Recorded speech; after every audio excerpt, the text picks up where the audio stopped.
बहुत समय पहले की बात है। उसी नगर नाम के एक राज्य में एक राजा राज किया करता था। उस राजा का नाम था शिबी। वह एक चक्रवर्ती सम्राट था और अपनी महानता और दयालुता के कारण प्रसिद्ध था। उसकी दया के बारे में ऐसा कहा जाता था कि उसके दरबार से कोई भी खाली हाथ नहीं लौटता था। वह हर किसी की मदद के लिए हमेशा तैयार रहता, भले ही उसके लिए किसी भी तरह का बलिदान क्यों न देना पड़े।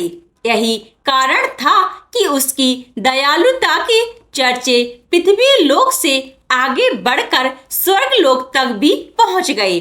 जब इस बात का पता देवों के राजा इंद्र को चला तो उन्होंने मन बनाया कि वह राजा शिबी की परीक्षा स्वयं लेंगे और सुनिश्चित करेंगे कि क्या वाकई में राजा शिबी इतने ही दयालु हैं या यह कहकर उनका महज एक ढोंग है। यह तय करने के लिए उन्होंने एक योजना बनाई और अग्निदेव को भी अपने साथ योजना में शामिल होने का आवेदन किया। राजा इंद्र की बात पर अग्निदेव भी राजा शिबी की परीक्षा लेने के लिए तैयार हो गए। फिर क्या था, राजा इंद्र ने एक बाज का रूप धारण किया और अग्निदेव ने एक कबूतर का। दोनों राजा शिबी के दरबार की ओर चल दिए। अग्निदेव कबूतर के रूप में आगे गए और इंद्र बाज के रूप में इस प्रकार उनके पीछे चले कि मानो एक बाज कबूतर का शिकार करने के लिए उसके पीछे उड़ रहा हो। थोड़ी ही देर में अग्निदेव कबूतर के रूप में राजा शिबी के दरबार में पहुंचे और राजा शिबी की जांग पर बैठ गए। उन्होंने राजा से कहा कि एक बाज उसका शिकार करने के लिए पीछे आ रहा है, वह उसकी जान बचा लें। कबूतर की यह बात सुनकर राजा ने कहा, बिल्कुल भी चिंता ना करो, मेरे होते हुए वह बाज तुम्हारा कुछ भी बिगाड़ नहीं पाएगा। मैं तुम्हारी रक्षा करने का वचन देता हूँ। राजा के वचन देते ही बाज के रूप में इंद्रदेव भी शिबी के दरबार में पहुंच गए। उन्होंने राजा शिबी से कहा कि वह कबूतर मेरा शिकार है, उसे मारकर वह अपनी और अपने बच्चों की भूख मिटाएगा।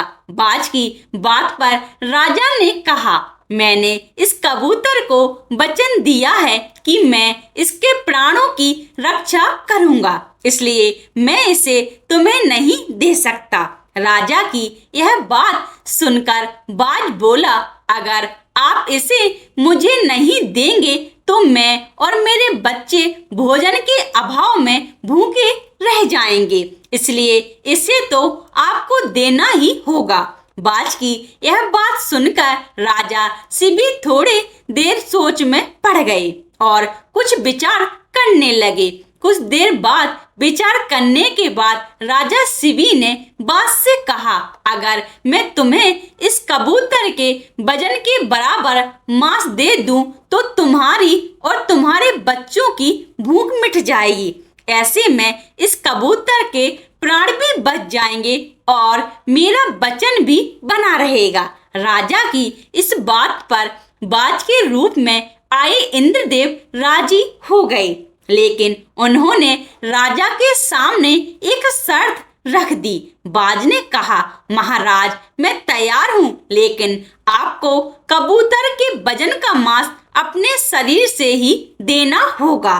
बाज की यह बात सुनकर राजा ने सोचा कि कबूतर का वजन कितना होगा। अगर मैं अपने शरीर से ही इसके वजन के बराबर मांस दे देता हूँ तो इस कबूतर की जान बच जाएगी। यह सोचकर राजा ने अपने एक दरबारी को एक तराजू लाने का आदेश दिया।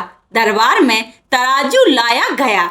राजा ने तराजू के एक पल्ले पर कबूतर को रखा और एक चाकू से अपनी जांग से एक टुकड़ा काटकर तराजू के दूसरे पल्ले पर रख दिया, लेकिन तराजू तनक नहीं हिला। यह देखकर राजा ने एक और टुकड़ा काटकर तराजू पर रखा। उसके बाद भी मांस का टुकड़ा कबूतर के वजन से काफी कम था। उन्होंने धीरे धीरे कर अपने आधे शरीर के मांस को निकालकर तराजू पर रख दिया। उसके बाद भी मांस का वजन कबूतर के वजन से कम ही रहा। यह देखकर राजा शिबी बहुत निराश हुए। उन्होंने निश्चय किया कि अब कुछ भी हो जाए वह अपने वचन का मान रखते हुए कबूतर को बचाएंगे। यह सोचकर वह खुद ही तराजू के पल्ले पर बैठ गए और तराजू पर कबूतर का पल्ला ऊपर आ गया। राजा ने बाज से कहा, तुम मेरे पूरे शरीर का मांस ले लो और कबूतर को छोड़ दो। यह सुनकर इंद्रदेव को राजा पर दया आ गई। इंद्र और अग्निदेव अपने असली रूप में आए और कहा, राजा शिबी, हम आपकी परीक्षा लेने आए थे और आप इस परीक्षा में सफल रहे। आप वाकई में बहुत ही दयालु और परोपकारी हैं। इस पृथ्वी पर आपकी बराबरी दूसरा और कोई नहीं कर सकता। इतने कहते हुए दोनों देव वहां से गायब हो गए। शिव चक्रवर्ती की कहानी से सीख मिलती है कि इंसान को किसी भी हाल में दया और परोपकार का साथ नहीं छोड़ना चाहिए, क्योंकि जिसमें दया और परोपकार वास करता है, भगवान भी सदैव उसकी मदद के लिए तैयार रहते हैं। यदि आप ऐसे ही कहानियों को पसंद करते हैं तो कृपया आप मेरे YouTube चैनल कहानियां विद सीमा को सब्सक्राइब, लाइक एंड अपने दोस्तों के साथ शेयर करें। धन्यवाद।